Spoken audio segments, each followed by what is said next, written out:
ये कहानी है सुरेश की, एक साधारण युवक जिसकी जिंदगी एक रहस्यमय घटना से पलट जाती है। हर पल हर मोड़ पर उसे ऐसे फैसले लेने पड़ते हैं जो उसकी आत्मा को झकझोर देते हैं। तू फिर देर से आया सुरेश। माँ की आवाज में गुस्सा नहीं, डर था। माँ, मुझे एक जरूरी काम था। रात के 11 बजे कौन सा जरूरी काम होता है बेटा, और वो भी इस गांव में जहां हर तीसरे दिन कोई ना कोई गायब हो जाता है।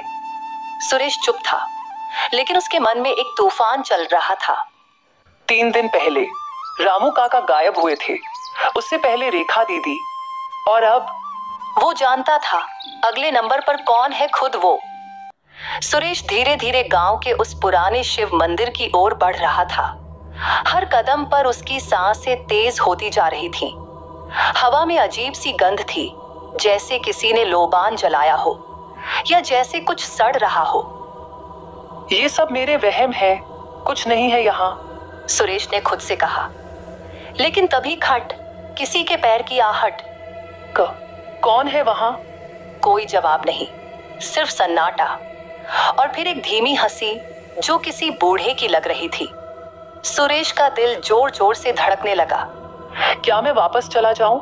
नहीं, मुझे सच्चाई जाननी ही होगी।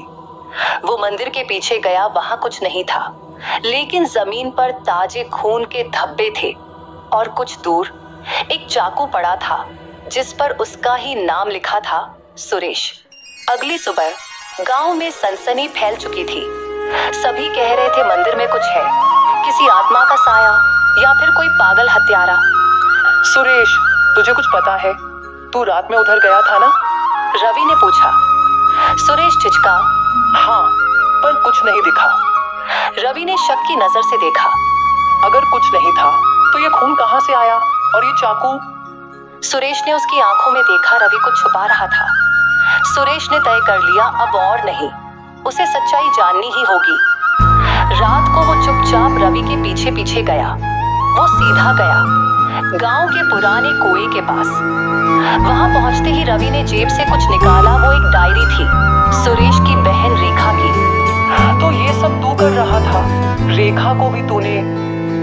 रवि चौंका। सुरेश, तू यहाँ क्या कर रहा है? सच का पीछा कर रहा हूँ, और तू मेरा दोस्त नहीं, कातिल है। सब कुछ सामने आ गया। रवि एक पुराने दुश्मन का बेटा था। वो गांव के सारे परिवारों से बदला लेना चाहता था, लेकिन सुरेश को वो सब जानने की जो कीमत चुकानी पड़ी, वो सिर्फ जख्म नहीं थे, बल्कि भरोसे का टूटना था।